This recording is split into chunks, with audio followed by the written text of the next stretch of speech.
Engkau sangat baik, teramat baik bagiku.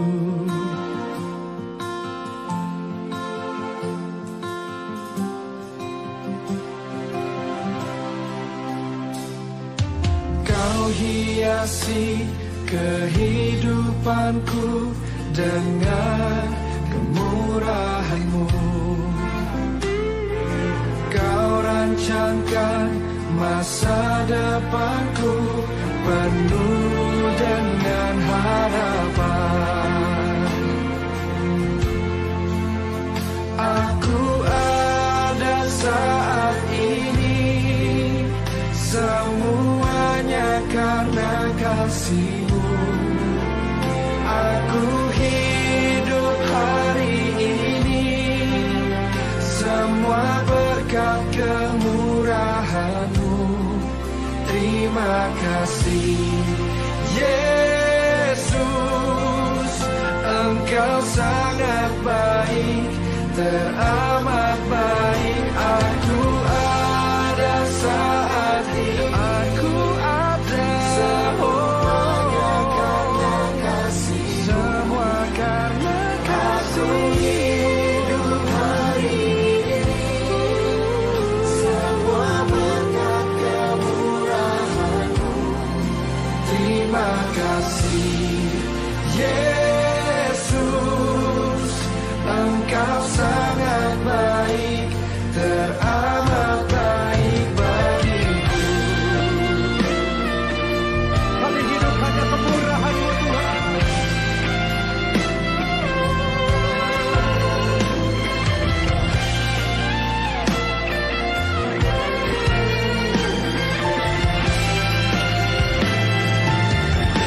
Mari angkat kedua tanganmu, sama-sama katakan. Aku ada saat ini, semuanya karena kasih-Mu. Aku hidup hari ini, semua berkat kemurahan-Mu. Terima kasih Yesus, Engkau sangat baik, teramat baik bagiku. Aku ada saat ini, semuanya karena kasih-Mu. Aku hidup hari ini, semua berkat kemurahan-Mu. Terima kasih Yesus. Terima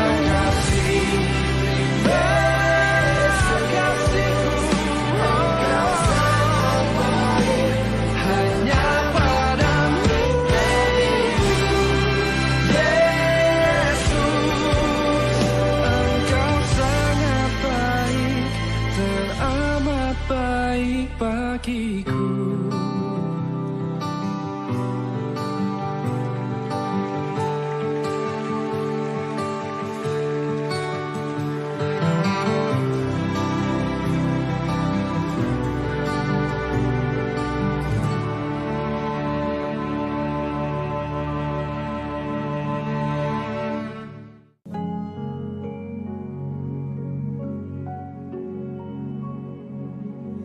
Hidupku menggenapi firman-Mu, tanda mujizat sertai tiap langkahku. Kau bersamaku di dalamku, jadi bukti kebesaran-Mu.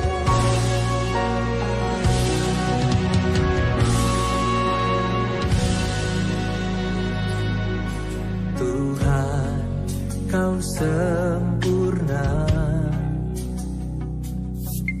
dalam rencana-Mu dan karya-Mu. Ku serahkan hidupku, murnikan dengan Roh-Mu.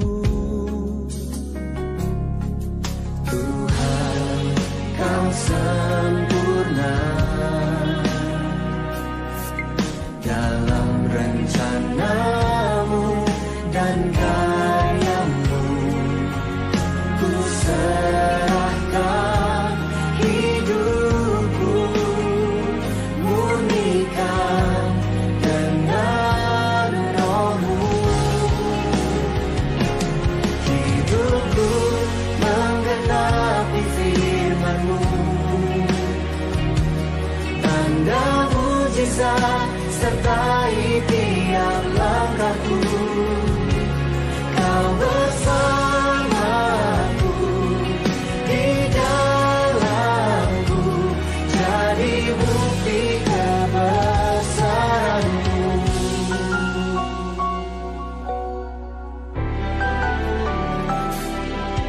Tuhan, Kau sempurna dalam rencana-Mu dan karya-Mu. Ku serahkan hidupku, murnikan dengan Roh-Mu. Hidupku menggenapi firman-Mu, tanda mujizat sertai tiap langkahku. Kau bersamaku, di dalamku, jadi bukti kebesaran-Mu.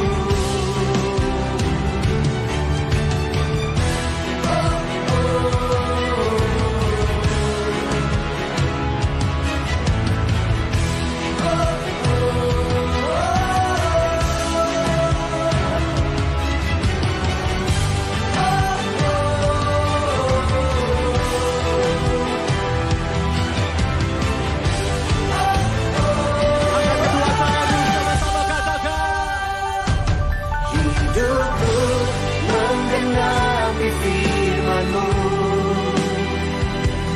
tanda mujizat sertai tiap langkahku.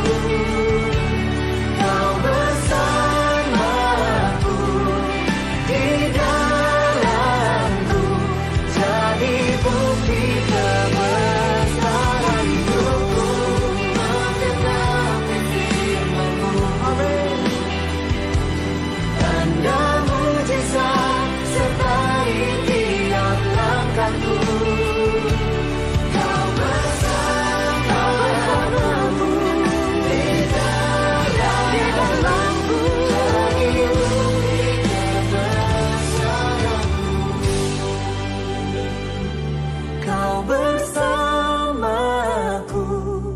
di dalamku, jadi bukti kebesaran-Mu.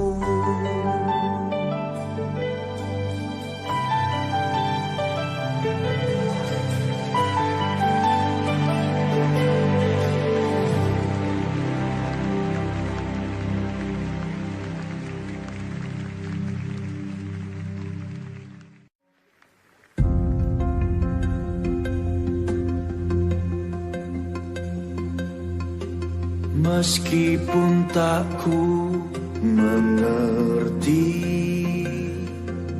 apa yang ku alami, namun ku yakin Tuhan punya rancangan terbaik.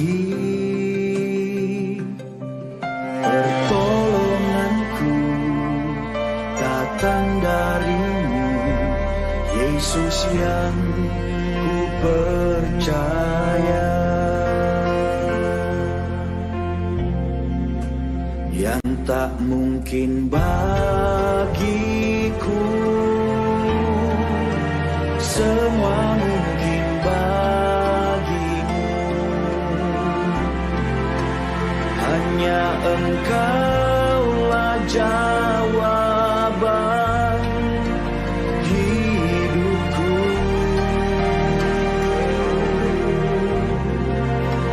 Yang tak pernah ku lihat dan tak pernah ku pikirkan, itu yang Kau sediakan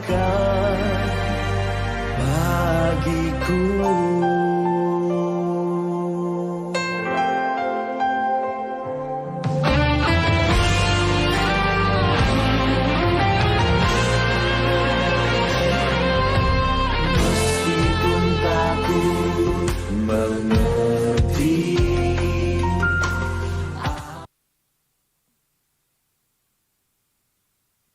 Selamat sore jemaat Tuhan yang terkasih. Mari kita akan bersama-sama memulai ibadah pada sore hari ini. Saya mengundang untuk segenap jemaat Tuhan kita bisa bangkit berdiri bersama-sama.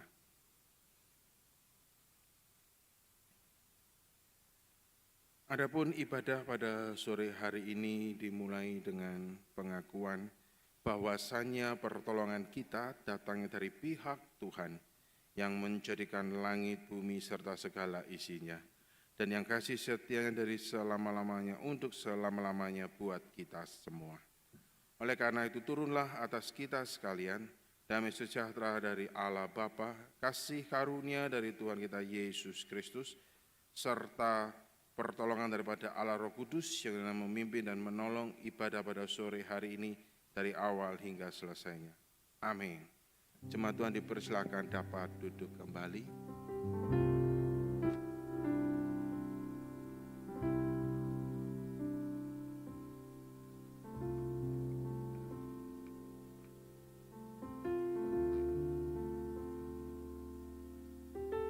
Ya, selamat sore Bapak Ibu jemaat sekalian yang dikasihi oleh Tuhan. Shalom. Ya, kita sama-sama bersyukur kalau oleh karena kasih setia Tuhan, karunia Tuhan, anugerah, Tuhan boleh menyelamatkan setiap kita, menebus dosa setiap kita boleh berkumpul di tempat ini. Dan mungkin dalam sepekan ini, di saat kita menjalani segala aktivitas kita, mungkin begitu banyak mungkin masalah, hal-hal yang menjadi beban yang berat yang mungkin kita pikirkan. Tetapi biarlah kita boleh sama-sama tetap mengingat dan melihat betapa baiknya Tuhan kita. Kalau kebaikan Tuhan yang boleh kita nikmati dan kita rasakan, kalau kita juga boleh menjadi biji mata Tuhan, kekasih hati Tuhan, milik Tuhan. Marilah saat ini kita datang membawa pujian kita, penyembahan kita bawa, kita berikan yang terbaik hanya untuk Tuhan kita.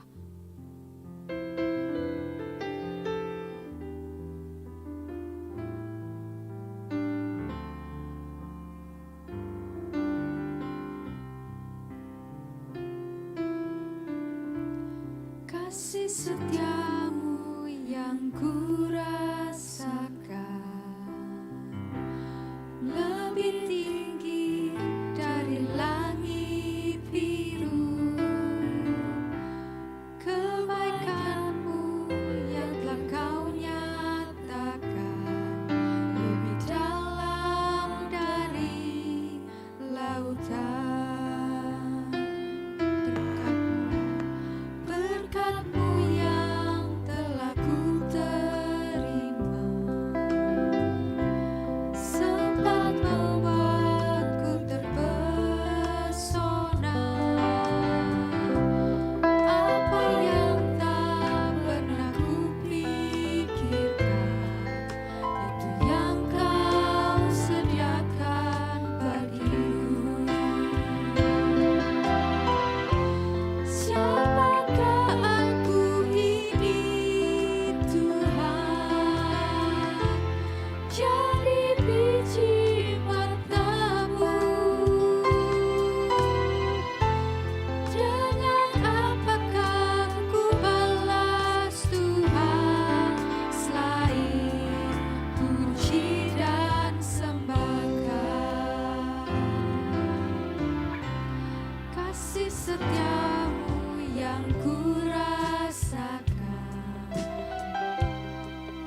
puji dan sembah. Saya undang jemaat untuk bangkit berdiri, kita pujikan.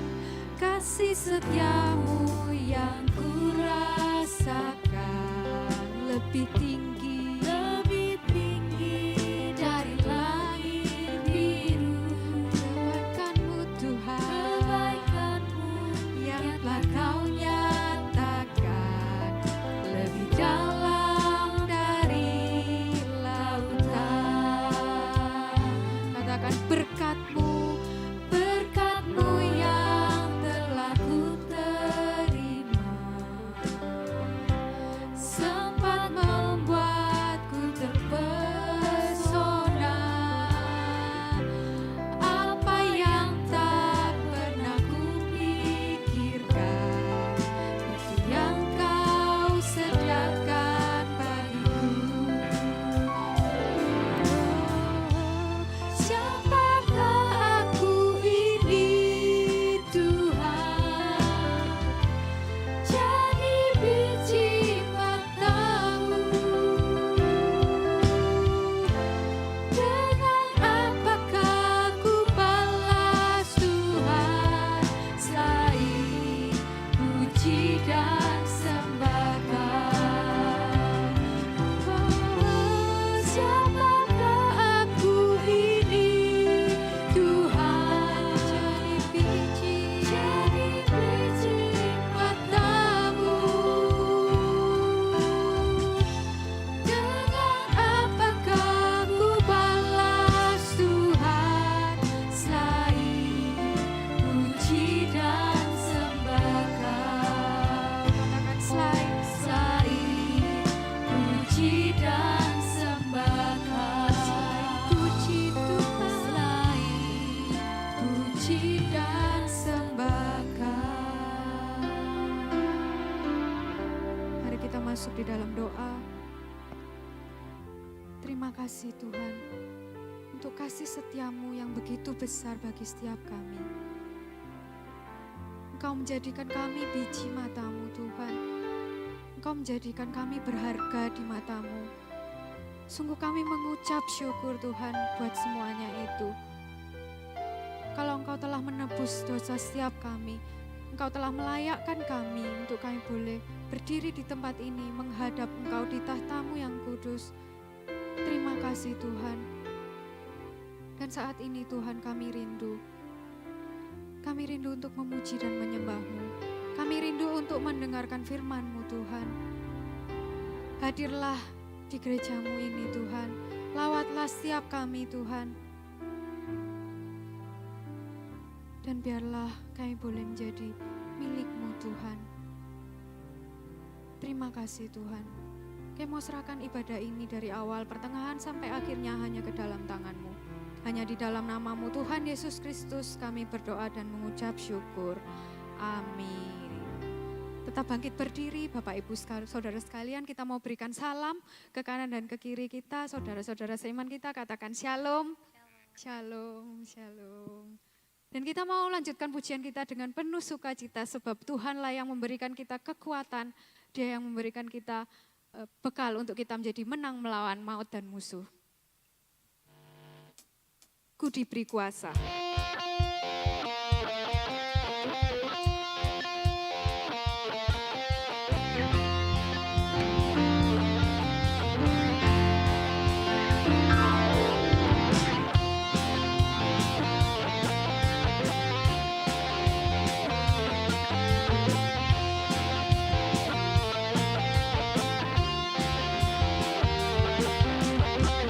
Diberi kuasa, Raja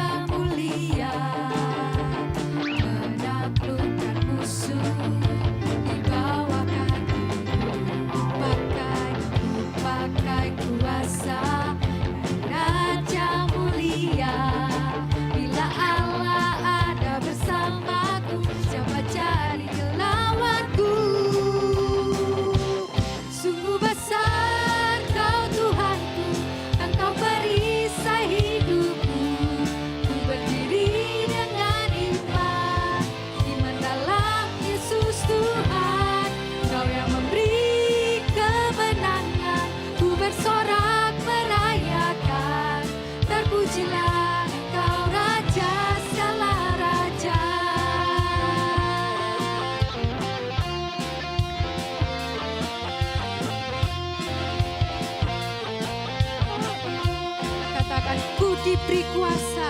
Ku diberi kuasa dari Raja mulia, menaklukkan musuh di bawah kakiku. Pakai kuasa Raja mulia. Bila Allah ada bersamaku, siapa jadi lawanku? Katakan bila Allah ada bersamaku, siapa jadi lawanku? Sungguh besar Kau Tuhanku, Engkau perisai hidupku. Ku berdiri dengan iman, iman dalam Yesus Tuhan. Kau yang memberi kemenangan, ku bersorak merayakan. Terpujilah Engkau Raja segala raja. Musik memuji Tuhan.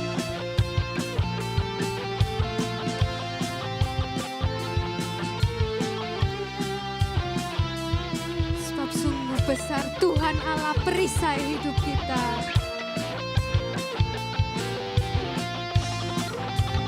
Dan marilah kita bersama-sama bersorak merayakan. Mari katakan sungguh besar Kau Tuhanku, Engkau perisai hidupku. Ku berdiri dengan iman, iman dalam Yesus Tuhan.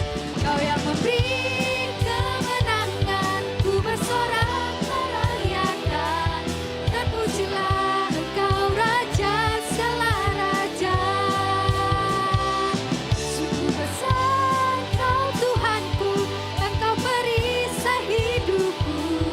Ku berdiri dengan iman, iman dalam Yesus Tuhan. Kau yang memberi kemenangan, ku bersorak merayakan. Terpujilah Engkau Raja segala raja. Terpujilah Engkau Raja segala raja. Katakan terpujilah Engkau Raja segala raja.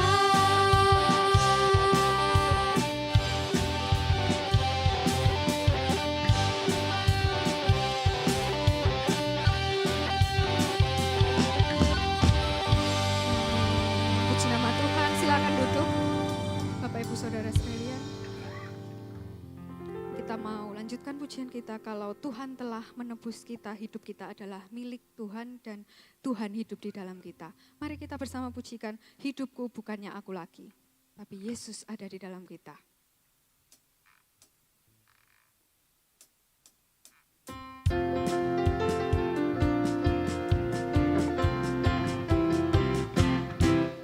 Hidupku bukannya aku lagi, tapi Yesus dalamku.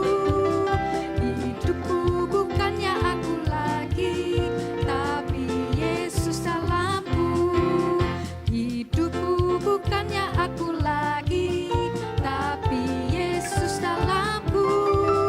Hidupku bukannya aku lagi, tapi Yesus dalamku.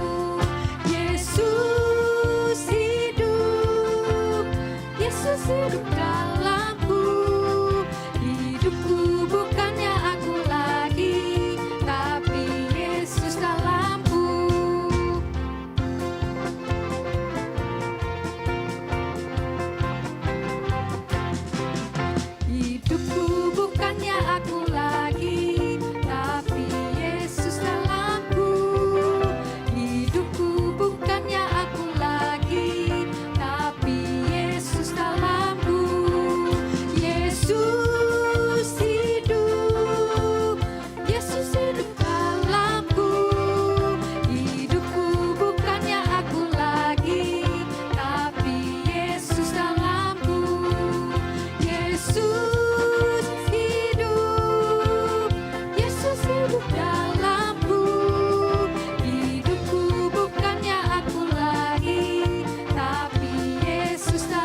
kita mau masuk di dalam firman Tuhan, kita mau siapkan hati kita untuk mendengarkan firman Tuhan.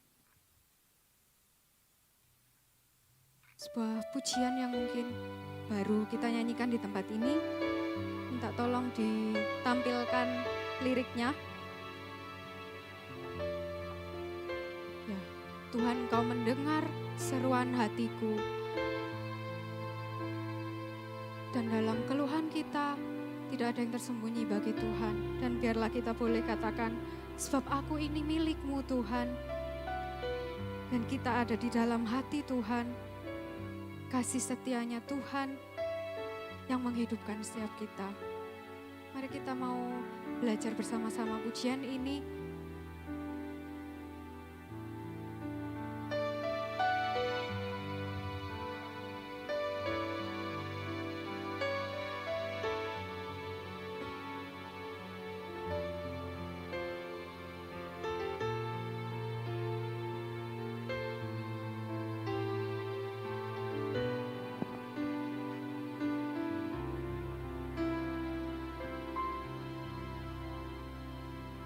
Tuhan, Engkau mendengar seruan hatiku dan keluhku tak tersembunyi bagi-Mu.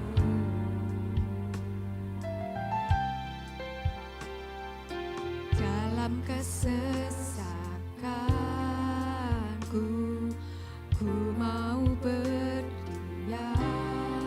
dan berharap padamu, Yesus, Kau sumber kekuatanku. Sebab aku ini milik-Mu, aku di dalam hati-Mu, kasih setia-Mu yang menghidupkan aku. Sebab aku ini milik-Mu, tak ku pertahankan hidupku, biar kehendak-Mu kerjakanlah dalamku.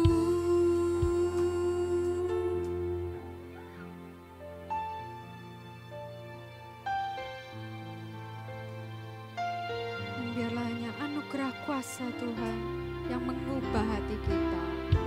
Gerakkan kuasa-Mu mengubah hatiku, untuk selalu berserah sepenuhnya hanya kepada-Mu. Sebab aku ini milik-Mu, aku di dalam hati-Mu, kasih setia-Mu yang menghidupkan aku. Sebab aku ini milik-Mu, tak ku pertahankan hidupku, biar kehendak-Mu kerjakanlah dalamku.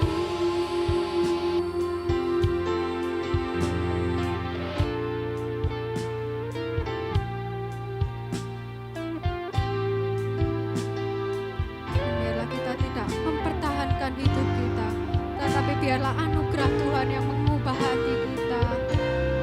Mari saya undang jemaat untuk boleh bangkit berdiri. Ini milik-Mu, aku di dalam hati-Mu, kasih setia-Mu yang menghidupkan aku. Sebab aku ini milik-Mu, tak ku pertahankan hidupku, biar kehendak-Mu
lagi kita datang menghadap kepada Tuhan. Kiranya renungan kami sore hari ini manis kedengaran kepadamu ya Tuhan. Kami hendak bersuka cita karena Engkau. Amin. Silakan duduk. Selamat sore jemaat kasih Tuhan. Syukur hari ini kita boleh kembali belajar firman Tuhan. Izinkan sebelumnya saya menyampaikan salam damai sejahtera dari SDT Aletia Lawang, tempat saya mengajar. Sore ini kita akan merenungkan tema kita adalah milik Kristus. Dan bacaan yang menjadi renungan kita terambil dari 1 Korintus 3 ayat 10 sampai dengan ayat yang ke-23. 1 Korintus 3 ayat 10 sampai dengan ayat yang ke-23. Saya akan baca untuk kita semua. Saya akan baca dari Alkitab kita Bahasa Indonesia LAI yang diberikan oleh LAI terjemahan baru edisi yang kedua. Demikian bunyi firman Tuhan. Sesuai dengan anugerah Allah yang diberikan kepadaku, aku sebagai seorang ahli bangunan yang terampil telah meletakkan dasar dan orang lain membangun terus di atasnya. Namun tiap-tiap orang harus memperhatikan bagaimana ia harus membangun di atasnya. Sebab tidak ada seorang pun yang dapat meletakkan dasar lain daripada dasar yang telah diletakkan, yaitu Yesus Kristus. Entah orang membangun di atas dasar ini dengan emas, perak, batu permata, kayu, rumput kering, atau jerami, kelak pekerjaan masing-masing orang akan tampak, karena hari Tuhan akan menyatakannya. Sebab hari itu akan dinyatakan dengan api, dan bagaimana pekerjaan masing-masing orang akan diuji oleh api itu. Jika pekerjaan yang dibangun seseorang tahan uji, ia akan mendapat upah. Jika pekerjaannya terbakar, ia akan menderita kerugian, ia sendiri akan diselamatkan, tetapi seperti dari dalam api. Tidak tahukah kamu bahwa kamu sekalian adalah bait Allah dan bahwa roh Allah tinggal di dalam kamu? Jika ada orang yang membinasakan bait Allah, Allah akan membinasakan dia. Sebab bait Allah itu kudus dan bait Allah itu ialah kamu sekalian. Ayat 18. Janganlah ada orang yang menipu dirinya sendiri. Jika ada di antara kamu yang menyangka dirinya bijaksana menurut dunia ini, biarlah ia menjadi bodoh, supaya ia menjadi bijaksana. Sebab hikmat dunia ini adalah kebodohan bagi Allah. Sebab ada tertulis, ia menangkap orang-orang berhikmat dalam kecerdikannya. Juga, Tuhan mengetahui rancangan-rancangan orang berhikmat, sesungguhnya semuanya sia-sia belaka. Karena itu, janganlah ada orang yang memegahkan dirinya atas manusia, sebab segala sesuatu adalah milikmu. Baik Paulus, Apolos maupun Kefas, baik dunia, hidup maupun mati, baik waktu sekarang maupun waktu yang akan datang, semuanya adalah milikmu. Tetapi kamu milik Kristus dan Kristus milik Allah. Demikian jauh pembacaan firman Tuhan. Bapak kasih Tuhan, saya percaya bahwa kita mungkin pernah berkenalan atau bertemu dengan seorang Kristen yang tidak mempunyai sebuah gereja yang tetap. Jadi suka pindah-pindah gereja, gitu ya. Sebulan di gereja ini, bulan depan di gereja sana, berapa bulan kemudian pindah di gereja yang lain. Nah, satu kali saya bertemu dengan beberapa rekan saya, gitu ya, yang punya kebiasaan seperti itu, dan saya tanya sama mereka, kenapa kalian kok tidak bisa bergereja di satu gereja yang tetap, gitu ya, tapi kok suka pindah-pindah, begitu. Nah, ada banyak alasan yang diberikan, ya. Pindah-pindah kenapa? Karena di gereja sini pas waktu ibadah itu ada makan-makannya. Jadi ketika pas waktu makan-makan mereka datang gitu. Dan di gereja yang lain pas waktu ada acara makan-makan mereka juga pergi ke sana gitu ya. Jadi bisa makan gratis begitu. Nah, dari beberapa alasan yang macam-macam itu sebetulnya ada satu alasan yang semuanya itu setuju, ya, yang boleh dikatakan alasan yang mungkin yang nomor satu, begitu ya. Mereka mencari gereja yang cocok dengan mereka. Ya, jadi ketika saya tanya, kenapa kalau boleh sharing ya, kamu kok suka pindah-pindah gereja? Pasti jawabannya itu ada salah satu ini, mencari gereja yang cocok. Ya di gereja ini setelah saya coba enggak cocok, berikutnya juga enggak cocok. Ya sekarang masih mencari gereja yang cocok dengan saya. Nah sebetulnya apa yang dimaksud gereja yang cocok dengan saya itu? Nah Bapak kasih Tuhan, kalau saya perhatikan, saya coba ya sharing-sharing begitu ya. Sebetulnya yang dimaksud gereja yang cocok dengan keinginan itu ya, itu sebenarnya boleh dikatakan gereja yang tidak ada masalahnya. Jadi kalau mereka itu bisa nemu gereja yang tidak ada masalahnya, wah itu cocok untuk mereka. Karena tiap kali mereka itu bergereja, tidak cocok itu kenapa? Karena tiap kali mereka ke gereja A, pasti ada masalah nih. Gereja B pasti ada masalah. Gereja C pasti ada masalah. Jadi ya tidak pernah ada yang cocok. Jadi untuk bisa menemukan gereja yang cocok, itu mereka harus mendapatkan gereja yang sempurna. Gereja yang dalam tanda kutip tadi dia gereja yang tidak ada masalahnya. Nah, cuma pertanyaan sekarang, coba kasih Tuhan, apakah memang ada ya, gereja yang tidak ada masalahnya itu loh. Kalau kita perhatikan, tidak usah jauh-jauh hidup di dalam dunia ini, itu tidak ada hidup yang tidak ada masalah, itu tidak ada. Mungkin kelihatan dari luarnya, oh orang ini sukses, orang ini sepertinya hidupnya lancar-lancar saja. Ya karena kita tidak tahu dalamnya. Ya. Kenyataannya banyak orang-orang yang kita pandang sukses begitu ya. Misalkan kalau Bapak Ibu pernah ingat ya seorang musisi yang terkenal yang namanya Elvis Presley ya. Kalau masih ingat gitu ya. Dia itu pernah mengatakan ketika ditanya kenapa kok dia itu ingin menjadi musisi yang terkenal gitu ya. Dia memberikan 3 alasan. Saya itu ingin kaya, saya itu ingin terkenal, dan yang terakhir saya itu ingin bahagia. Kemudian ketika dia sudah jaya begitu ya, 6 bulan sebelum dia meninggal ya, saya lupa ingat pastinya berapa bulan atau berapa minggu sebelum meninggal gitu ya, ada seorang reporter yang bertanya kepada dia gitu ya. Nah, tanya apakah kamu kaya, Elvis? Ya karena tahu ya dengan keterampilannya bernyanyi itu ya dia sudah menjadi orang yang kaya. Reporter itu juga tidak bertanya apakah kamu terkenal, tidak juga karena Elvis sudah terkenal. Jadi reporter ini tahu 2 dari 3 yang menjadi keinginannya Elvis itu sudah mendapatkan. Dia kaya, dia terkenal. Karena itu reporternya bertanya, Elvis, are you happy? Dan Elvis menjawab, ya my life is like a hell. Ya, walaupun dia kaya, walaupun dia itu terkenal, ternyata itu tidak menjamin kebahagiaan hidupnya.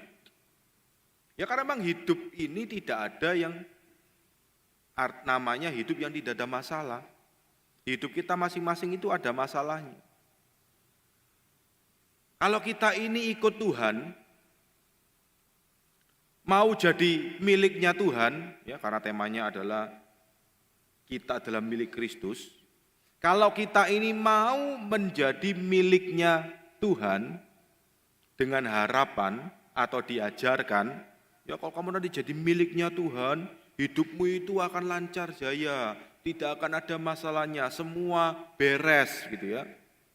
Ya, saudara dibuat hidup di dalam ilusi, saudara kena PHP, saudara kena tipu.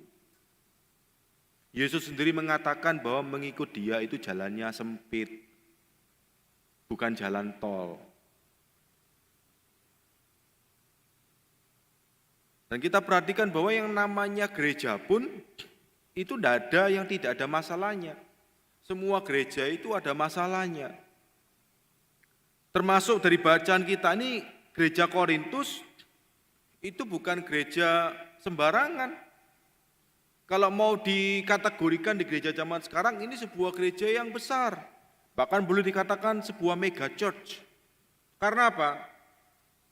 Karena yang pertama kalau kita perhatikan, mereka punya hamba Tuhan itu banyak.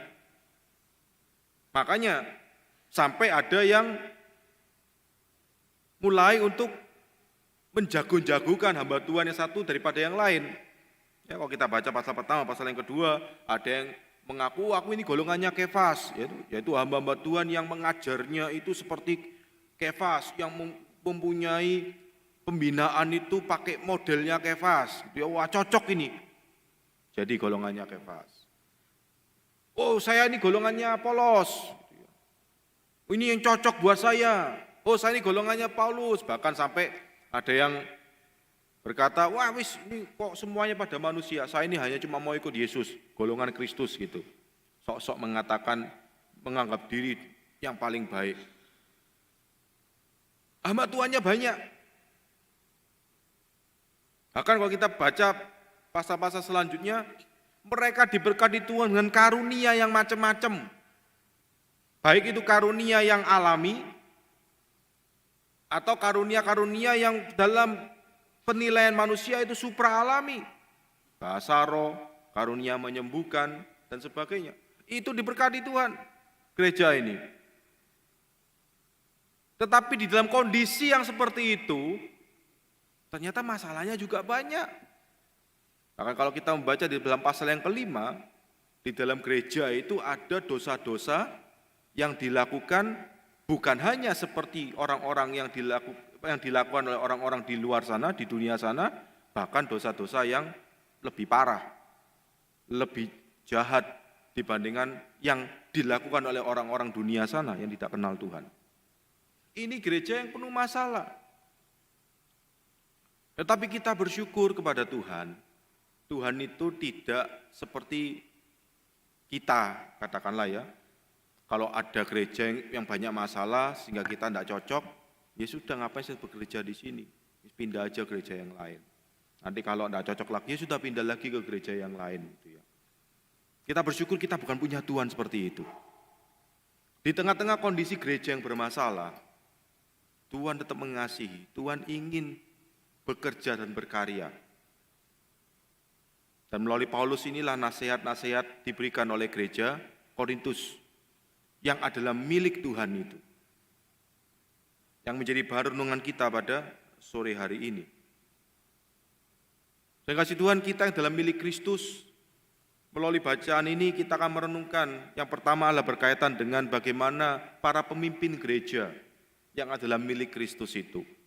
Dan yang kedua, bagaimana umat Tuhan secara keseluruhan, jemaat Tuhan sebagai milik Kristus itu. Bagaimana hidup sebagai pemimpin gereja yang adalah milik Kristus dan hidup sebagai umat Tuhan, orang-orang yang sudah ditebus Tuhan, yang adalah milik Kristus itu sendiri. Kalau kita perhatikan 1 Korintus 3 ayat 10 sampai dengan ayat yang ke-23 ini, Paulus menggunakan gambaran yang berbeda dari ayat-ayat sebelumnya. Ayat 9 itu diakhiri dengan gambaran gereja Tuhan, umat Tuhan, itu digambarkan sebagai ladang Tuhan. Para pemimpin gereja khususnya ya, yang menjadi rujukan di situ, itu tanggung jawabnya adalah menanam dan menyiram. Pertumbuhan itu adalah dari Tuhan.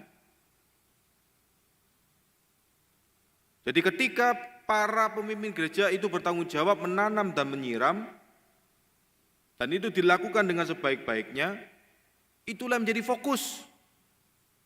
Karena apa? Karena pertumbuhan itu datangnya dari Tuhan. Artinya apa? Bahwa jangan sampai ada pemimpin gereja ataupun ada umat Tuhan yang berpikir, oh gara-gara hamba Tuhan ini saya itu bertumbuh. Oh gara-gara hamba Tuhan itu saya itu diberkati oleh Tuhan. Diingatkan bahwa yang memberi pertumbuhan, bahkan firman Tuhan katakan bukan segala berkat itu asalnya dari Tuhan. Ketika kita mulai menjadikan sesuatu selain Tuhan, itu pegangan di dalam hidup kita, itu artinya kita tidak lagi menjadi miliknya Kristus. Melainkan kita menggantikan Kristus dengan sesuatu yang lain. Dan karena itulah gambar yang dijelaskan di dalam bagian yang kita baca, itu sekarang diganti, bukan lagi ladang, melainkan bangunan. Untuk mempertegas dan memperjelas apa sebenarnya arti kita itu menjadi milik Kristus. Khususnya bagi para pemimpin gereja. Dikatakan dengan jelas oleh Paulus bahwa cara bangunnya itu macam-macam. Tetapi yang tidak boleh tidak ada itu dasarnya. Dasarnya itu apa? Adalah Kristus sendiri. Para pemimpin gereja bertanggung jawab untuk membangun dengan sebaik-baiknya. Jangan sampai di dalam usaha membangun itu menggantikan dasarnya. Saudara, kalau kita bicara soal bangunan fisik gereja ya, gedung gerejanya, itu kan macam-macam. Tidak ada satu bentuk atau gambar gedung gereja yang harus dipakai oleh semua gereja. Oh, kalau kamu mau membangun gedung itu bentuknya harus begini gitu. Tidak ada. Bentuknya mau oval kah, bentuknya mau segitiga, bentuknya mau lonjong, bentuknya mau minimalis, itu terserah. Bentuknya bisa macam-macam. Itu bicara soal bangunan fisik. Sama juga ketika pelayanan-pelayanan, usaha-usaha membangun jemaat Tuhan itu dilakukan oleh para pemimpin gereja, itu caranya bisa macam-macam. Tidak ada satu cara yang menjadi satu-satunya cara yang harus dilakukan. Makanya ada namanya pelayanan kontekstual, sesuai konteksnya masing-masing. Tetapi yang tidak boleh tidak ada, itu adalah dasarnya, yaitu Kristus.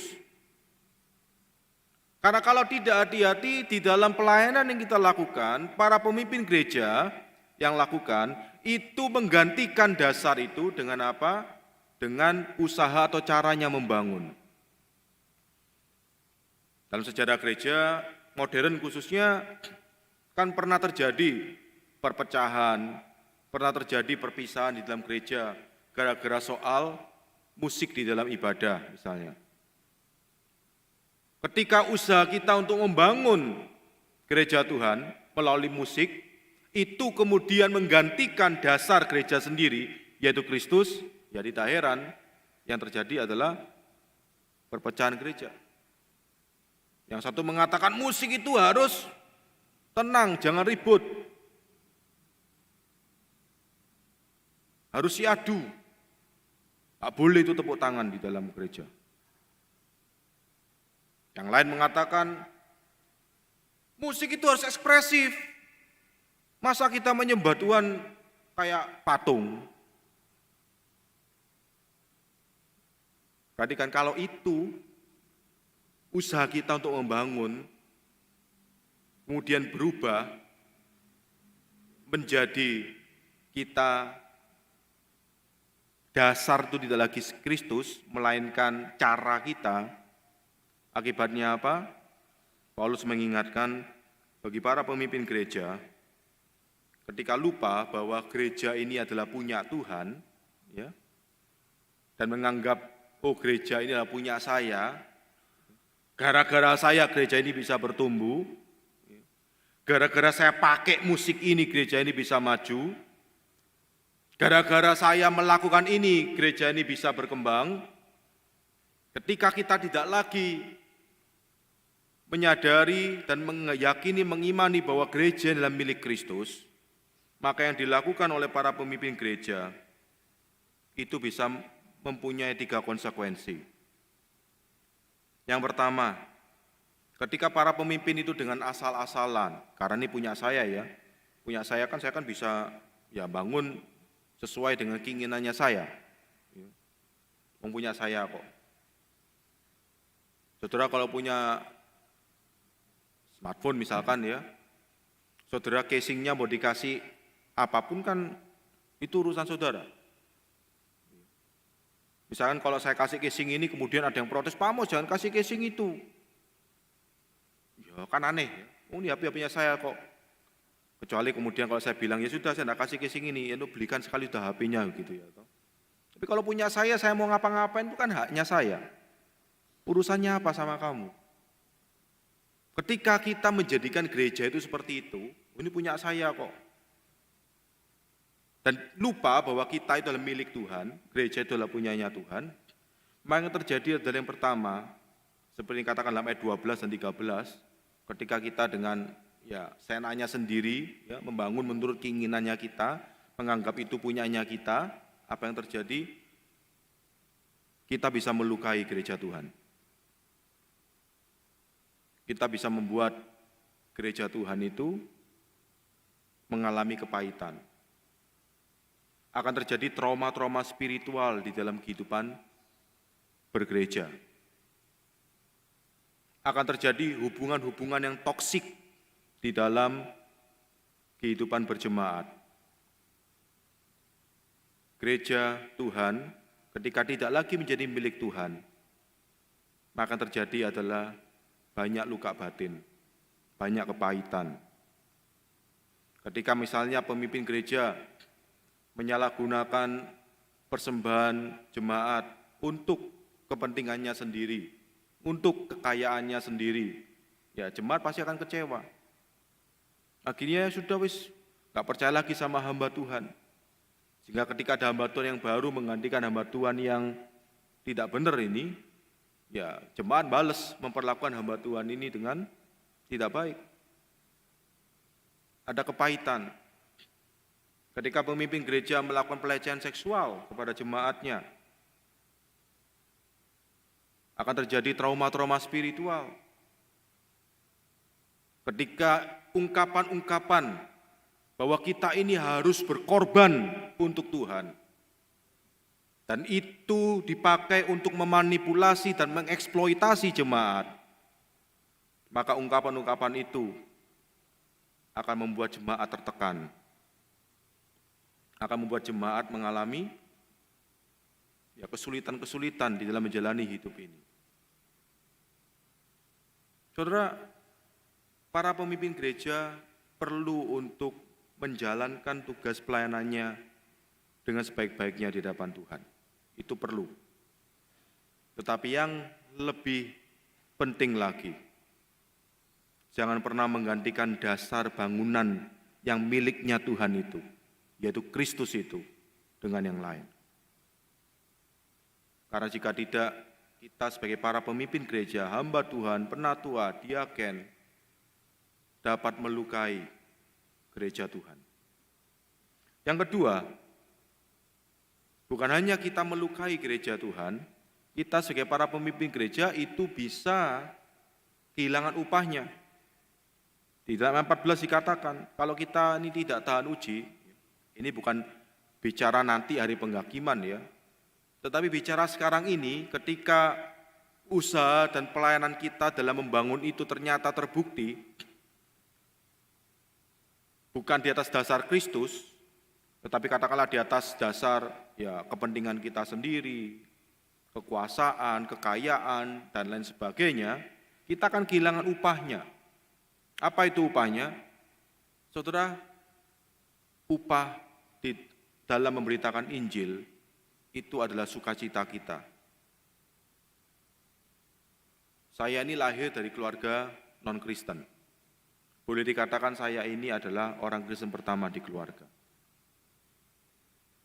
Saya berdoa, bergumul bertahun-tahun supaya orang tua saya itu bisa juga dibawa untuk mengenal Tuhan. Dan setelah sekian lama berdoa, bergumul, belajar untuk mengasihi dan memberitakan Injil,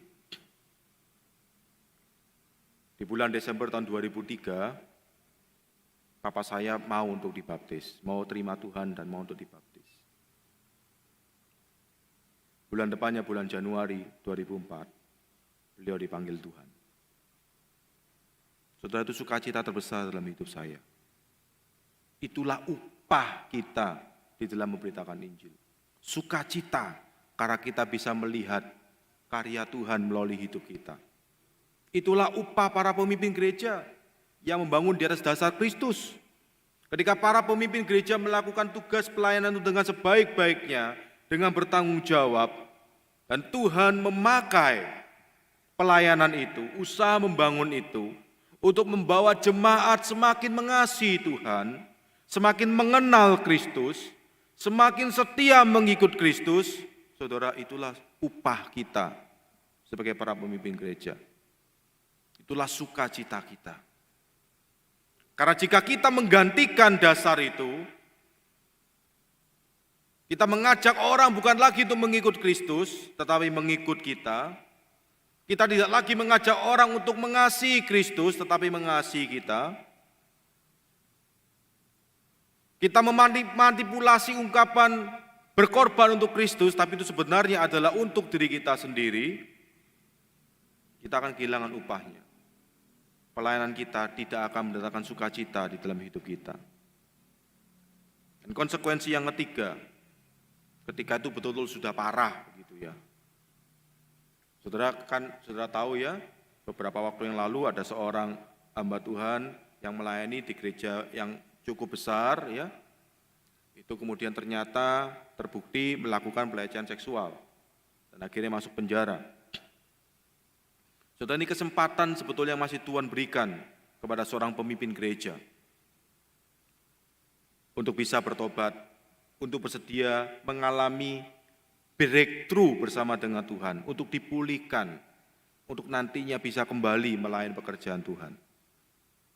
Tetapi jika sampai dalam kondisi seperti ini, hamba Tuhan itu katakanlah tidak mau untuk bertobat, tetap mengeraskan hati, tetap semaunya sendiri, sehingga apa yang dia lakukan itu nantinya akan merusak pekerjaan pelayanan Tuhan, merusak gereja Tuhan, yang kalau pakai bahasa yang ada dalam ayat 17.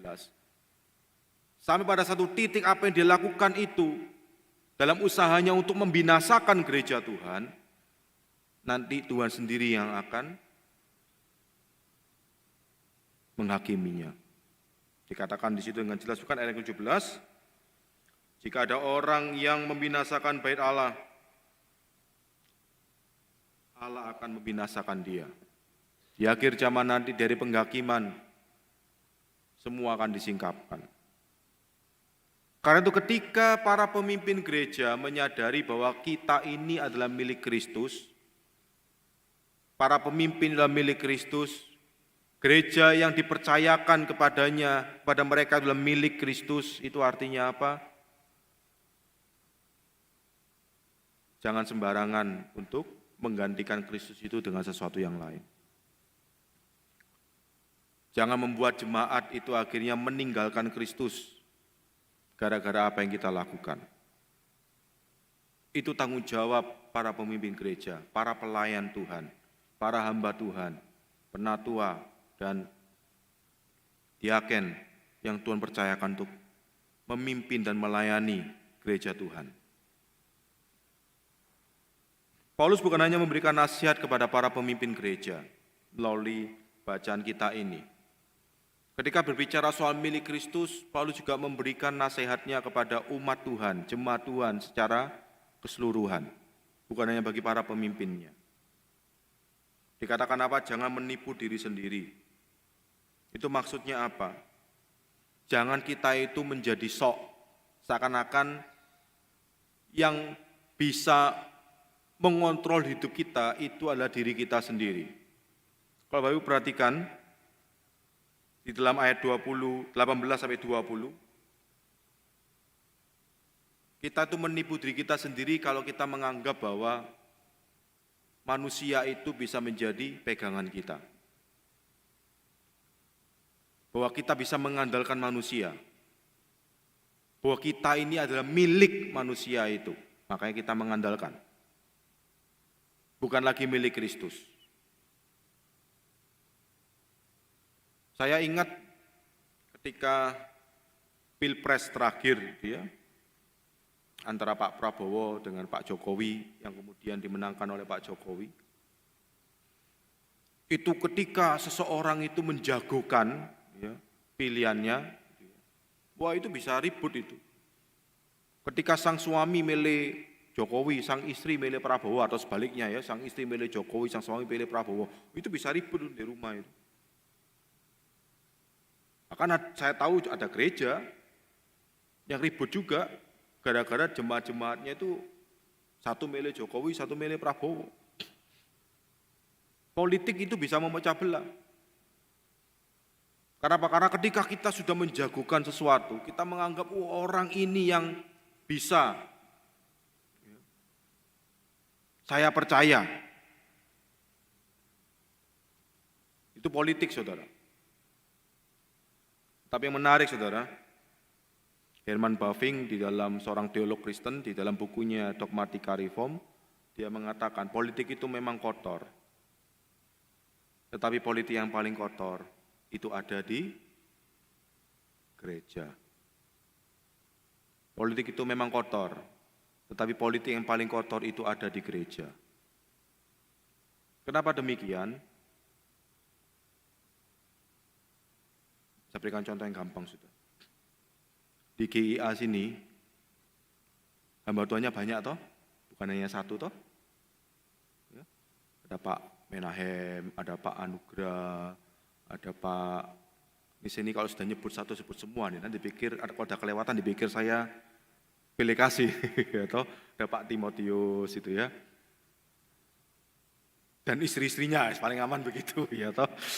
Nah, pernah enggak ya? Coba berpikir sendiri ya, enggak usah diomongkan ya. Ketika hamba Tuhan yang khotbah, kan diumumkan toh minggu depan toh. Minggu depan lah diumumkan. Oh nanti yang khotbah si A di sini, si B di sini, si C di sini. Kebetulan kita yang beribadah di sini tahu, oh yang khotbah itu hamba Tuhan C gitu. Kemudian kita berkata dalam hati, waduh, yang khotbah ini ngantuk aku. Jadi malas ke gereja. Pernah enggak kira-kira? Atau siapapun yang khotbah, saya semangat. Hati-hati saudara, ketika kita mulai menjagokan satu hamba Tuhan dibandingkan hamba Tuhan yang lain, ketika kita mulai menganggap saya ini hanya bisa diberkati oleh hamba Tuhan ini, hamba Tuhan yang lain tidak bisa memberkati saya, itu kita sudah melakukan apa yang dilakukan oleh jemaat di Korintus. Kami dari golongan Kefas, hanya Kefas, model-model hamba Tuhan seperti Kefas ini yang bisa memberkati kami. Itu artinya apa saudara? Kita itu membatasi Tuhan. Seakan-akan kita berkata kepada Tuhan, Tuhan, Engkau hanya bisa memberkati saya dengan hamba Tuhan yang khotbahnya itu luar biasa. Dengan hamba Tuhan yang khotbahnya itu bersemangat. Tapi kalau hamba Tuhannya itu khotbahnya bikin ngantuk, Engkau tidak bisa memberkati saya. Itu artinya kita itu menipu diri kita sendiri, saudara. Kita membatasi Tuhan. Makanya dalam 1 Korintus pasal yang pertama itu dikatakan dengan tegas sudah. Apa yang dipandang hebat oleh dunia ini, Tuhan sepelekan. Apa yang dipandang luar biasa oleh dunia ini, itu tidak ada artinya bagi Tuhan. Ketika kita ini milik Kristus artinya apa saudara? Seharusnya kita itu mengandalkan Tuhan, bukan malah membatasi Tuhan.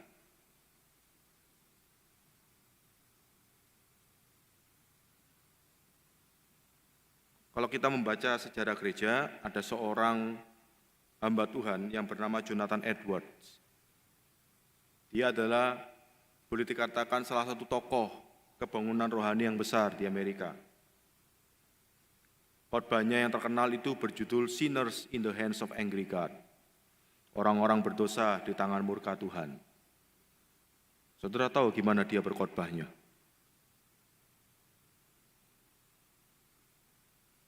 Dia masih kalah dengan Pak Soeharto. Kan Pak Soeharto kan dikenal kalau ngasih pidato kan bikin ngantuk ya toh, yang masih hidup di zamannya Pak Soeharto. Kenapa? Karena kan baca. Gitu ya, toh. Tapi Pak Soeharto masih, walaupun baca masih kadang lihat gitu ya toh. Lihat walaupun nadanya datar, itu masih lihat gitu ya. Jonathan Edwards ini kita mengkhotbahkan sinners in the hands of an angry God. Orang-orang berdosa di tangan murka Tuhan. Ya, karena dia itu matanya itu lemah, rabun. Sehingga harus pakai kacamata. Kacamata zaman dulu beda dengan kacamata sekarang ya. Kacamata zaman sekarang ada model Korea, ada model Eropa, macam-macam gitu ya toh. Modelnya zaman dulu ya cuma kaca tebel begitu aja sudah dipakai. Dan dia ketika berkhotbah supaya bisa kelihatan ya gini naskahnya begini sudah dibaca begini. Enggak pernah lihat jemaatnya saudara. Tapi Tuhan pakai orang hamba Tuhan model kayak gitu untuk mendatangkan kebangunan rohani di Amerika. Itu artinya apa? Terbukti bahwa kalau kita mengandalkan hikmat manusia dan membatasi karya Tuhan, yang rugi kita sendiri. Karena apa? Karena sebetulnya walaupun yang hamba Tuhan itu di dalam segala persiapan sudah dia lakukan, tetapi ketika penyampaiannya ya dia terbatas hanya bisa sampai sejauh itu. Asal dia memang siapkan dengan baik, sebaik-baiknya, dan dia bertanggungjawabkan itu dengan sesungguhnya di hadapan Tuhan, Tuhan bisa pakai itu jadi berkat. Tetapi seringkali kita sendiri yang menganggap tidak mungkin itu hamba Tuhan yang khotbahnya bikin ngantuk itu bisa dipakai Tuhan memberkati. Itu saudara sok namanya, menipu diri sendiri, mengukur dengan hikmat dunia ini. Menganggap bahwa yang bisa memberkati saya itu adalah kemampuan berbicara seperti para motivator, the golden ways, dengan kata-kata mutiara yang indah. Baru kemudian saya itu bisa disentuh, mengalami hadirat Tuhan. Itu artinya kita bukan lagi menjadi miliknya Kristus, saudara. Tetapi jadi miliknya kita sendiri. Menganggap kita itu yang bisa mengontrol hidup kita sendiri. Kita bukan mempercayakan hidup kita kepada Tuhan, yang bisa memakai hal-hal yang dipandang sepele oleh dunia ini untuk menjadi berkat di dalam kehidupan kita. Dan hal yang menarik lagi adalah di dalam bagian ini, ketika Paulus mengatakan, jangan kita itu menipu diri kita sendiri dengan mengandalkan hikmat dunia, dengan mengandalkan manusia. Ternyata ayat 23 itu masih ada jembatannya. Kalau Paulus mengatakan, jangan mengandalkan manusia karena kamu adalah milik Kristus, itu sudah jelas, saudara. Tapi ternyata masih ada interlude-nya, ada jembatannya, ada bridge-nya. Jangan kamu itu andalkan manusia, bukan sekedar karena kita itu miliknya Kristus.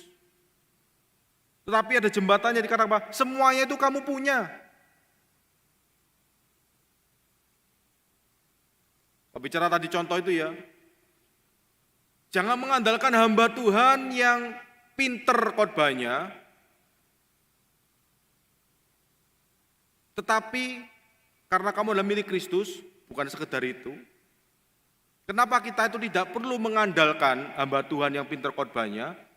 Bukan sekedar karena kita itu miliknya Kristus, tapi karena semua hamba Tuhan, baik yang pinter khotbah ataupun yang khotbahnya itu terbatas, itu semua diberikan Tuhan untuk kita. Dan Tuhan bisa pakai semua itu untuk menyatakan kebesarannya, berkatnya, kedaulatannya kepada saudara-saudara, kepada kita semua. Karena sekali lagi, ladang, bangunan, itu punyanya Tuhan. Jangan sampai yang namanya alat Tuhan, itu kita alih fungsikan, menggantikan kedudukan Tuhan. Yang rugi kita sendiri. Ketika saudara seharusnya bisa mengalami berkat dan hadirat Tuhan melalui pelayanan seorang hamba Tuhan yang sederhana, yang tidak bergelar tinggi, tapi belum saudara sudah menganggap saya ini hanya bisa diberkati kalau yang melayani itu hamba Tuhannya itu bergelar S3. Yang rugi ya kita sendiri. Kita justru membatasi kuasa Tuhan. Kita tidak lagi mempercayakan diri kita kepada Kristus. Kita tidak lagi menghidupi jati diri kita sebagai milik Kristus. Kita mengambil alih posisi Tuhan itu di dalam hidup kita, dan kita gantikan itu dengan diri kita sendiri. Hidupku ini punya aku sendiri, Tuhan. Saya sendiri yang bisa ngatur. Saya sendiri yang ngerti tentang diri saya. Saya tahu, saya yakin 100%. Saya itu hanya bisa diberkati oleh hamba Tuhan yang bergelar tinggi. Itu saudara yang terjadi ketika kita lupa bahwa gereja Tuhan ini adalah punya Tuhan.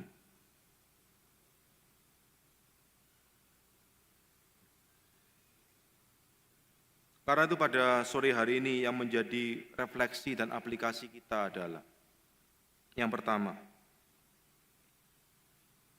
bagi para pemimpin gereja, para pelayan Tuhan, hamba Tuhan, penatua, diaken, apakah kita masih mengandalkan sesuatu selain Kristus di dalam hidup kita?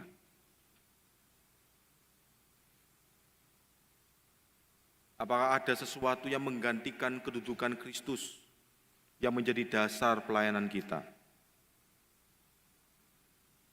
Diingatkan oleh Paulus, jika kita mengganti dasar itu dengan sesuatu yang lain, yang terjadi adalah kita itu bisa melukai gereja.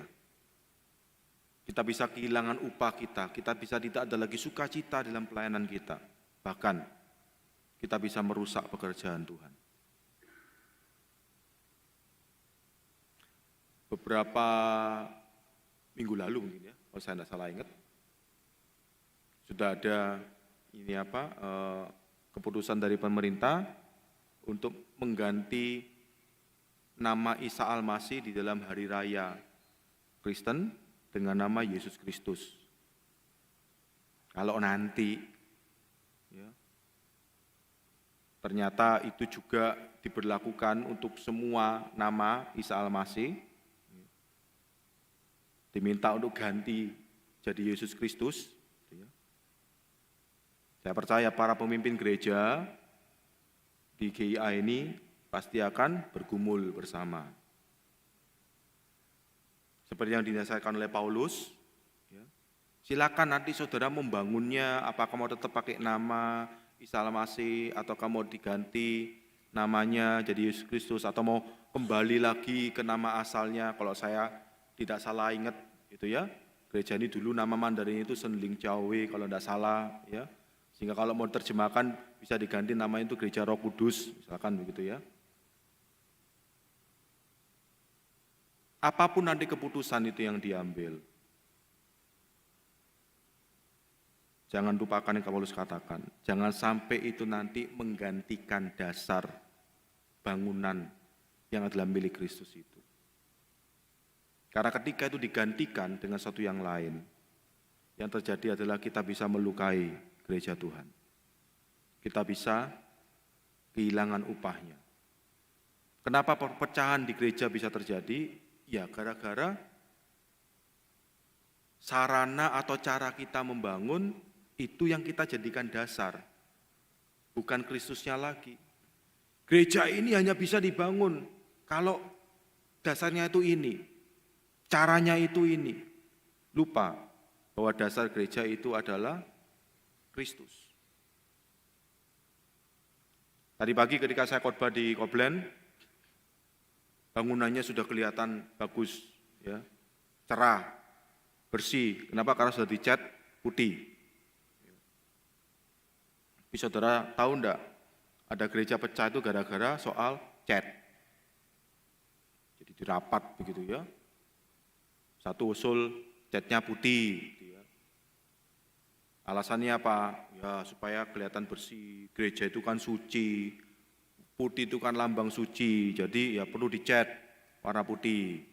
Tapi yang lain berkata, ini kan sudah zaman modern. Masa gereja kayak rumah sakit? Gereja itu kan seharusnya ketika orang masuk di dalam itu ada sukacita. Kalau dicat kayak rumah sakit lah, orang masuk sana lah, tidak ada sukacita. Coba kalau kita ke rumah sakit yang catnya putih semua itu, ada orang ketawa-ketawa, ada sukacita, kan tidak ada. Jangan dicat putih, cat merah muda. Ini warna yang anak muda lagi demen, gemari. Pelayanan itu kan harus kontekstual. Wah, ya diskusi ya, masing-masing punya pendapat gitu ya. Ketika tidak terjadi musyawarah mufakat, apa yang terjadi? Gimana? Di sini kan ada para pemimpin gereja tuh, ada penatua, ada diaken gitu. Ketika dalam diskusi, rapat diskusi tidak terjadi musyawarah mufakat, apa yang dilakukan? Voting toh. Oh di sini tidak pernah voting ya? Ya puji Tuhan, tidak apa-apa, berarti semuanya bisa dibereskan secara musyawarah mufakat, itu hal yang baik. Katakanlah voting begitu. Ternyata yang menang itu yang pink. Oke, jadi cat kita akan dikasih warna merah muda. Saudara, kalau kita tidak hati-hati, kalau dasar bergereja kita itu tidak lagi Kristus, ya, tetapi ketika kita menganggap gereja itu bukan lagi milik Kristus, artinya miliknya kita, artinya usaha kita, cara kita, itu yang kita anggap paling betul. Jadi bisa terjadi setelah voting ternyata yang menang itu yang pink, ya, yang merah muda. Pemimpin-pemimpin yang tadinya itu usul warna putih nggak terima, mulai bergerilya. Gereja ini sudah tidak lagi mau hidup suci. Pemimpin-pemimpinnya itu sudah mulai terkontaminasi oleh dunia ini. Nah, itu buktinya gereja kok dicat warna pink. Pink itu kan warnanya orang-orang LGBT itu. Masa gereja kita tuh gereja yang tidak mau berdiri atas dasar kebenaran firman Tuhan. Itu pemimpinnya nggak beres itu. Ngajari jemaatnya tidak betul. Nah, kalau yang terjadi saudara sudah tahulah kelanjutannya lah. Gitu. Jemaat menjadi terluka, resiko perpecahan, tidak ada sukacita dalam pelayanan, upah pelayanan kita sudah tidak ada lagi, ya, karena sukacita sudah tidak lagi hadir dalam pelayanan kita dan seterusnya. Harapan saya, para pemimpin gereja GIA sungguh-sungguh tidak melupakan kita ini adalah miliknya Kristus. Gereja ini adalah miliknya Kristus. Karena itu dasar bangunan yang miliknya Kristus itu adalah Kristus saja. Apapun nanti pergumulan tantangannya ke depan, terus bangunlah di atas dasar itu. Jangan ganti dengan yang lain. Dan yang kedua bagi jemaat Tuhan, ketakutan apa yang masih membelenggu kita? Karena ketika kita ini mengandalkan selain Tuhan, itu artinya apa? Kita ini masih takut, kira-kira Tuhan itu bisa enggak ya? Kita masih belum percaya. Kita masih berpikir bahwa hanya dengan cara ini sebetulnya hidup saya itu bisa jadi lebih baik. Kita membatasi Tuhan. Hanya dengan gereja ini saya itu bisa mendapatkan pertumbuhan rohani. Hanya dengan pelayanan seperti begini. Hanya dengan model ibadah seperti begini. Hanya dengan hamba Tuhan yang kayak begitu. Saya itu bisa semakin dekat sama Tuhan. Itu kita masih hidup di dalam ketakutan. Ketakutan apa? Ketakutan bahwa Tuhan kita itu sepertinya Tuhan yang tidak berkuasa. Yang hanya bisa bekerja dengan cara yang terbatas. Saudara, kita ini miliknya Kristus. Hidup ini memang susah. Hidup ini punya tantangan, hidup ini pergumulan. Tetapi karena kita ini miliknya Kristus apa? Kita punya Tuhan yang tidak terbatas. Yang sanggup mengatasi segala macam tantangan dan kesulitan. Kita ini rugi sendiri kalau kita itu membatasi Tuhan. Kita ini rugi sendiri kalau kita itu membatasi Tuhan dengan pikiran-pikiran kita yang terbatas itu. Andalkan Tuhan. Karena kita ini milik Kristus. Jangan kita menipu diri kita sendiri. Menganggap kita itu bisa mengontrol hidup kita sendiri. Karena Yesus sendiri pun sudah berkata, bukan kamu yang milih aku yang memilih kamu. Kita ini milik Kristus karena Tuhan yang mau untuk menjadikan kita sebagai miliknya. Jangan lepaskan itu. Jangan ganti dengan yang lain. Kiranya Tuhan menolong kita. Mari kita berdoa. Bapa di surga, kami bersyukur karena malam hari ini Engkau kembali mengingatkan bahwa gerejamu ini adalah punyamu, milikmu. Para pelayan Tuhan, para pemimpin gereja di sini juga adalah milikmu. Bahkan kami jemaatmu, semuanya, seutuhnya, itu juga adalah milik Tuhan. Karena itu Tuhan tolong supaya jangan sampai ada yang memisah, ada yang kami sendiri buat, yang membuat kami tidak lagi menjadi miliknya Tuhan. Kami rindu supaya kami boleh belajar untuk mengandalkan Tuhan dalam hidup kami. Tidak mudah tertipu, tidak mudah digoyahkan, tetapi semakin kokoh berdiri di atas batu karang yang teguh, yaitu Tuhan kami Yesus Kristus, yang adalah milik kepunyaan kami. Karena kami adalah milik kepunyaannya. Inilah doa kami di dalam nama Tuhan Yesus. Amin. Terima kasih, Tuhan Yesus memberkati.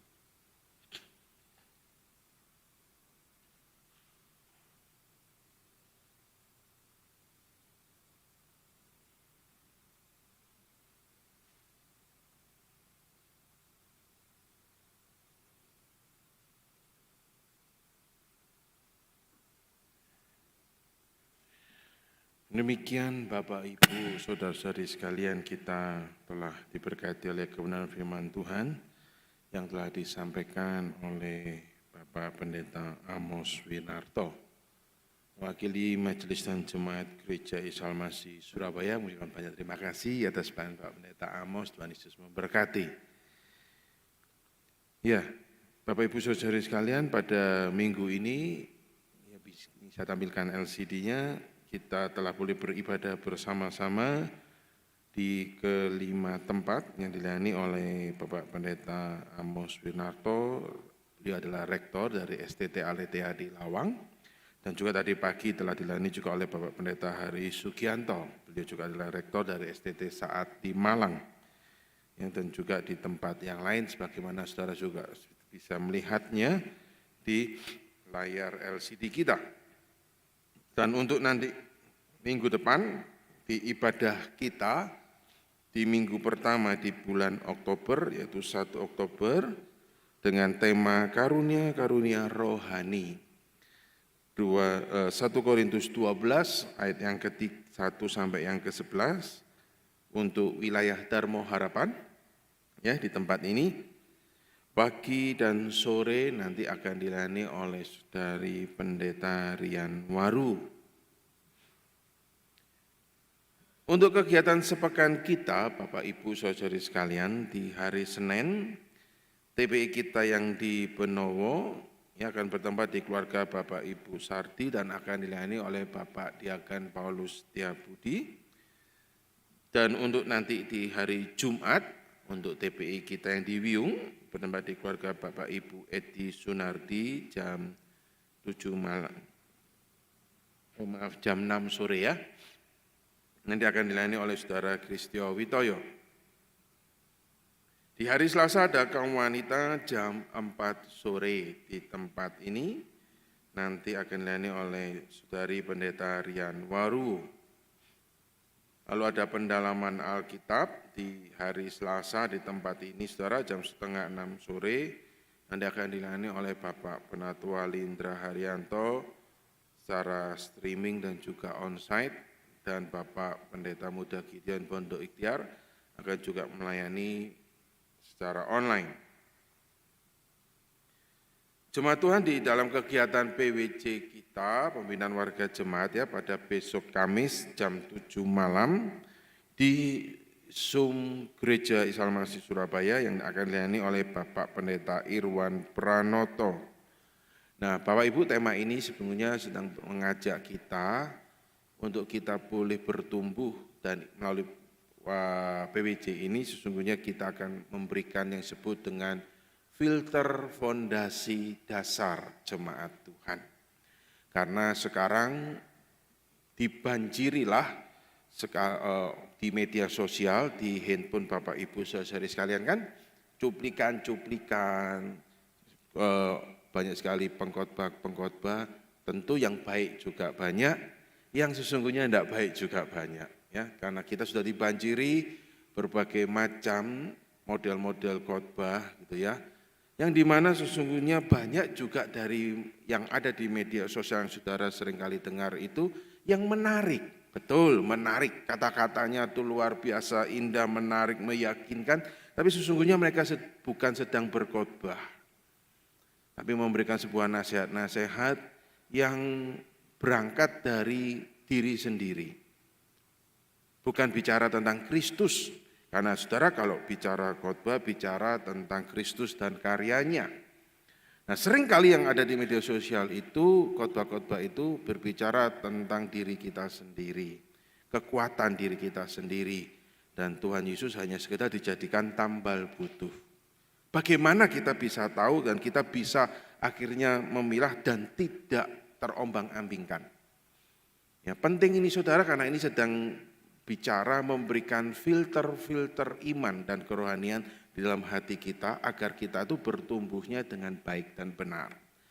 Bahwa bicara tentang pemberitaan firman Tuhan, bicara tentang homili atau preaching atau khotbah itu bicara tentang bahwa bagaimana Kristus diberitakan, bukan? Bagaimana bicara tentang karyanya bagi kehidupan kita, bicara juga tentang bagaimana penundukan kehidupan kita di bawah pimpinan Dia, bukan malah dibalik bahwa bagaimana Kristus itu menuruti kita. Saudara, inilah sebetulnya semangat zaman sekarang ini yang dimana lebih mengutamakan kita bukan pada Tuhan. Nah, itu lebih menarik sebetulnya isinya di dalam banyak sekali media sosial. Bagaimana kita bisa memilah, membedakan, dan kita bisa mempunyai filter yang baik sehingga kita tidak mudah terombang-ambingkan dan malah ribut. Wah, ini yang bagus ciamik gitu ya.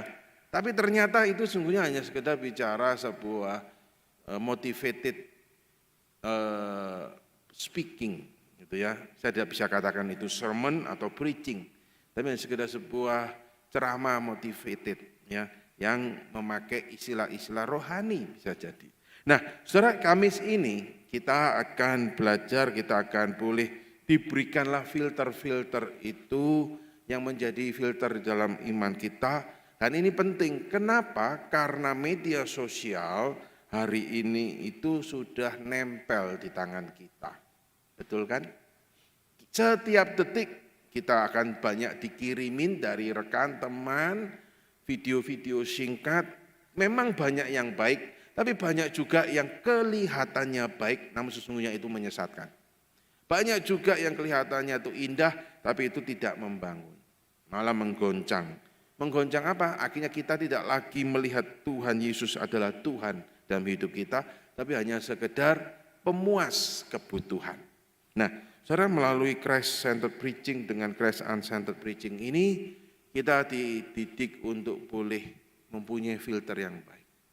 Sehingga kita akhirnya ditolong menyukai bicara tentang pemberitaan firman Tuhan, bicara tentang kita bertumbuh di dalam pemberitaan firman Tuhan, adalah bicara tentang bagaimana Kristus itu menjadi Tuhan di dalam hidup kita, bukan menjadi jongos dalam hidup kita.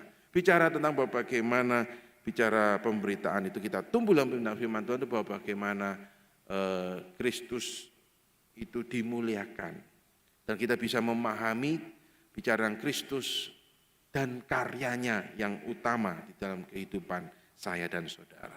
Nah, maka inilah pembinaan PWJ kita yang akan dibawakan oleh Bapak Pendeta Irwan Pranoto ya, dari STT Saat Malang. Di dalam kebaktian kategorial kita jemaat Tuhan untuk kebaktian anak-anak, saudara bisa juga membawa putra dan putri saudara dalam kebaktian anak-anak di Dharma Harapan ini setiap hari Minggu jam 8 pagi. Lalu kebaktian remaja kita juga setiap Minggu jam 9 pagi di tempat ini, dan kebaktian kaum muda kita setiap hari Sabtu di tempat ini juga. Ya, inilah kebaktian kategorial kita yang juga perlu kita dukung bersama-sama. Ada satu berita duka, telah dipanggil pulang di rumah Bapak di surga, yaitu Bapak Hendro Siswanto. Beliau adalah mantan majelis jemaat gereja kita, telah dipanggil pulang di rumah Bapak di surga di usia 72 tahun. Ya, maka kita akan berdoa juga untuk seluruh keluarga yang ditinggalkan, yaitu untuk putrinya, Ibu Siril, dan juga dengan keluarga dan suaminya, Bapak Wigit, dan seluruh keluarga yang ada, agar Tuhan tetap terus memberikan penghiburan serta kekuatan buat mereka semua yang ditinggalkan. Jemaat Tuhan, di minggu terakhir kita akan memberikan persembahan dan juga persembahan pembangunan. Bicara tentang persembahan pembangunan, saya mewakili untuk panitia pembangunan khususnya wilayah Wiyung, karena bicara persembahan pembangunan juga adalah juga untuk pemeliharaan perawatan gedung-gedung jemaat Tuhan.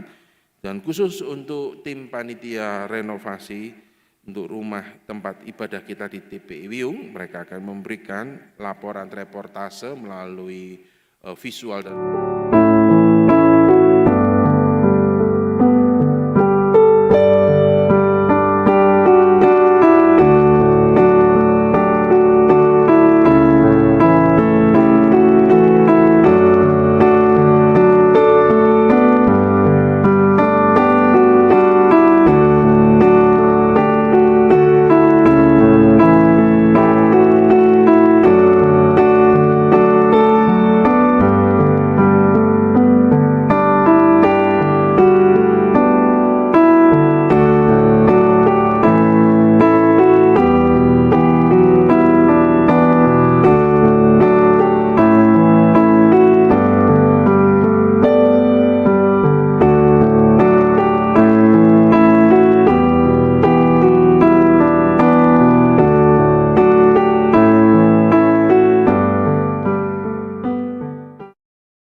doa dan juga dana, saudara juga bisa baik melalui persembahan pembangunan kita yang sebentar kita akan jalankan bersama, ataupun juga langsung melalui transfer ke tim panitia pembangunan TPI Wiyung.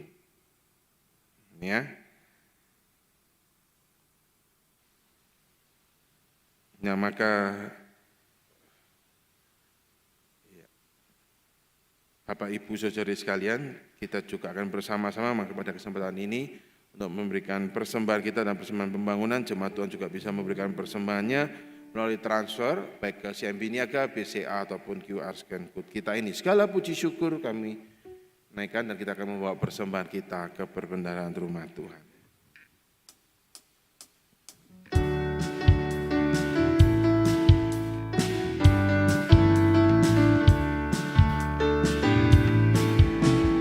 Segala puji syukur hanya bagi-Mu Tuhan, sebab Kau yang layak dipuja. Kami mau bersorak tinggikan nama-Mu. Haleluya. Segala puji syukur.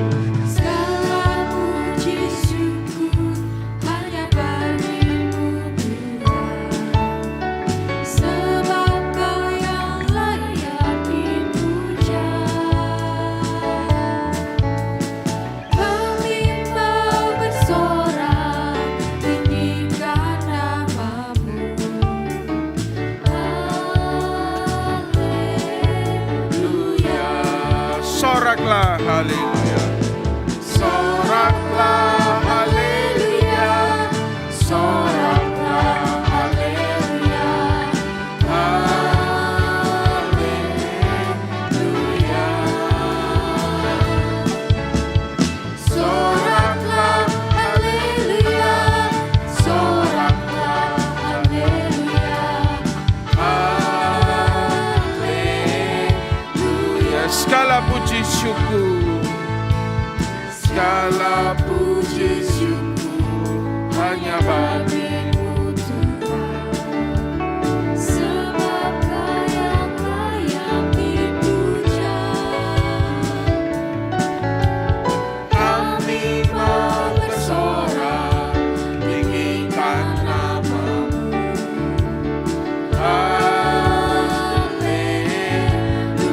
Soraklah haleluya. Mari kita akan bangkit berdiri bersama-sama dan kita akan akhiri ibadah kita pada petang hari ini.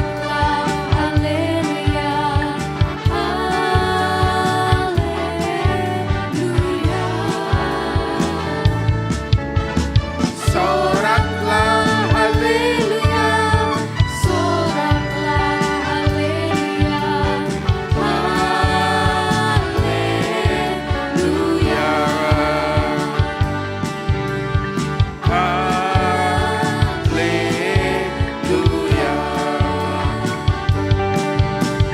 haleluya.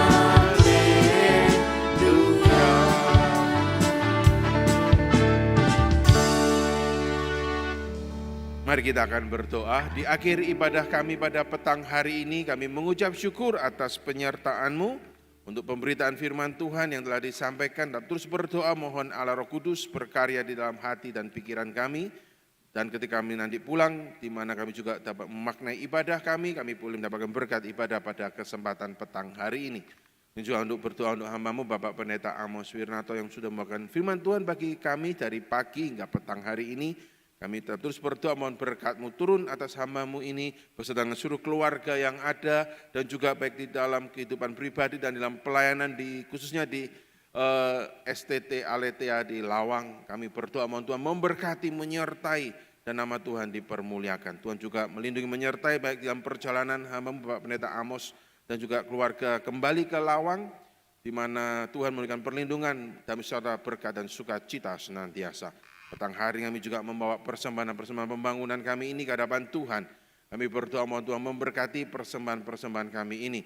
Dan kami juga membawa untuk keberadaan segenap jemaat-Mu yang hadir, di mana kami mohonkan Tuhan tetap terus memberkati kami, Tuhan tetap terus memelihara kami, memberikan iman dan pengharapan buat kami. Berdoa juga untuk jemaat Tuhan yang mengalami sakit dan lemah tubuh, di rumah sakit kami juga berdoa mohon Tuhan menjamah, melawat, memberikan kesembuhan dan pemulihan secara sempurna, terlebih Tuhan memberikan iman dan pengharapan senantiasa.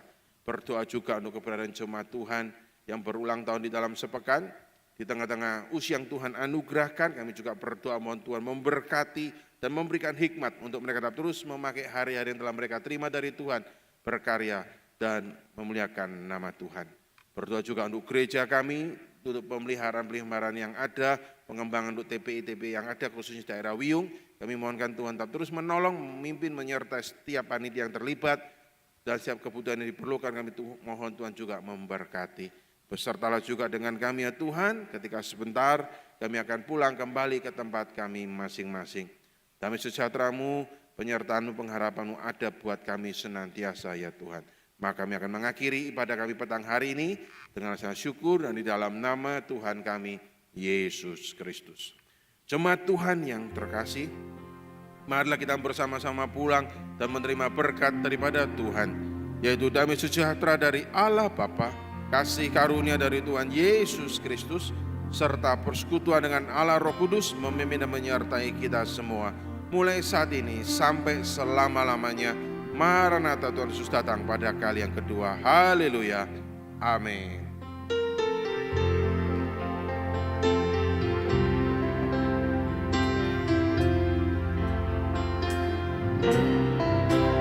Bapa, terima kasih. Bapa, terima kasih. Bapa,